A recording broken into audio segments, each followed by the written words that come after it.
நெல்லிக்காய் வச்சு இன்றைக்கி ஒரு ஸ்வீட் செய்ய போகிறோம். நெல்லிக்காய் வந்து எல்லாருக்கும் நெல்லிக்காயோட பலன் எல்லாருக்குமே தெரியும். எப்படி எலுமிச்சம்பழத்தை ராஜகனின்னு சொல்கிறாங்களோ அது மாதிரி நெல்லிக்காயை தேவகனின்னு சொல்லலாம்.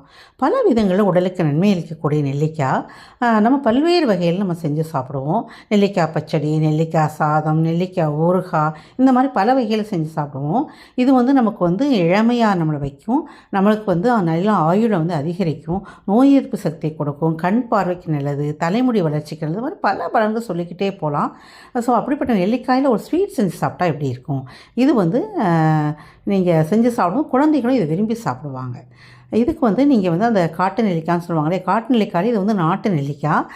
அதான் மலை நெல்லிக்காய் மாதிரி பெருசாக இருக்காது, கொஞ்சம் சின்னதாக இருக்கும். ஆனால் பட் அதனுடைய குணங்கள் எல்லாமே இதில் இருக்கும். ஸோ அதை வந்து நல்லா நீங்கள் வந்து ஒரு நல்ல தண்ணியில் வேக வச்சு எடுத்து, இல்லை இட்லி கொப்பரையில் கூட வேக வச்சு எடுக்கலாம். எடுத்து அந்த கொட்டையெல்லாம் நீக்கி எடுத்து வச்சிடணும்.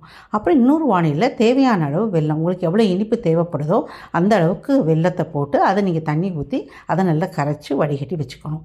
பாகுபதம்லாம் தேவையில்லை, கரைஞ்சி வடிகட்டி நீங்கள் எடுத்து வச்சா. அப்புறம் இந்த நெல்லிக்காய் கூட நீங்கள் ஆட் பண்ணுறதுக்கு வந்து இஞ்சியை வந்து நீங்கள் ஒரு துண்டு இஞ்சி எடுத்து பொடியாக நறுக்கி இந்த நெல்லிக்காயோடு சேர்த்து மிக்சியில் போட்டு நல்லா அரைச்சி நல்லா ஒரு பதமாக எடுத்து வச்சுக்கணும்.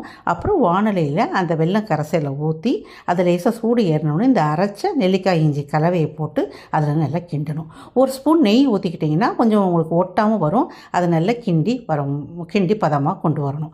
அப்போ உங்களுக்கு வந்து கிண்டும் போது தளதளம் கொதித்து தெரிக்கும். அதனால் அப்பப்போ ஒரு மூடி போட்டு முடிக்கிட்டிங்கன்னா கையில் சுட்டுக்காமல் நீங்கள் வந்து பார்த்துக்கலாம். ஆனால் அடி பிடிச்சக்கூடாதனால அந்த மூடியை திறந்து அப்பப்போ கிளறிக்கிட்டே இருக்கணும். இப்போ இது கூட கொஞ்சம் லைட்டாக கொஞ்சம் உப்பு சேர்த்துக்கணும். ஏன்னா உப்பு சேர்க்குறது வந்து அந்த இனிப்போட சுவையை வந்து உங்களுக்கு அதிகரித்து கொடுக்கும். அதனால் லைட்டாக 2 உப்பு சேர்த்துக்கிட்டிங்கன்னா சேர்த்து அதையும் கிண்டி, அப்புறம் கொஞ்சம் இறக்குற தருவாயத்துக்கு கொஞ்சம் நேரத்துக்கு முன்னாடி ஒரு எலுமிச்சம்பழத்தை எடுத்து ஒரு 10 சொட்டு எலுமிச்சம்பழம் அந்த மாதிரி அதை புழிஞ்சிட்டு மறுபடியும் நல்லா கிண்டிட்டு இறக்கும்போது மறுபடியும் ஒரு ஸ்பூனை போட்டு நல்ல வானிலையில் ஒட்டாத அளவுக்கு சுருள நல்லா கிண்டினீங்கன்னா அது அப்படியே நல்லா திரண்டு உங்களுக்கு வரும்போது நீங்கள் ஆஃப் பண்ணிவிட்டு ஒரு பிளேட் எடுத்து அந்த பிளேட்டில் நெய் தடவி அந்த நீங்கள் கிண்டின கலவை எடுத்து அதில் கொட்டி நல்லா ஒன்று போல் பரத்தி வச்சுட்டு ஒரு 6 மணி நேரம் நீங்கள் அதை நல்லா ஆற விட்டுணும்.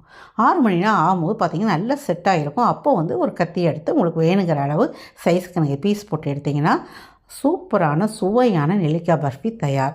இது வந்து நெல்லிக்காயில் செஞ்சதுன்னு நீங்கள் சாப்பிட்டு பார்த்தா தான் தெரியும். அந்த நெல்லிக்காயோடைய அந்த வாசனை, அந்த குணங்கள்லாம் கொஞ்சம் கூட மாறாமல் ரொம்ப சுவையாக இருக்கும்.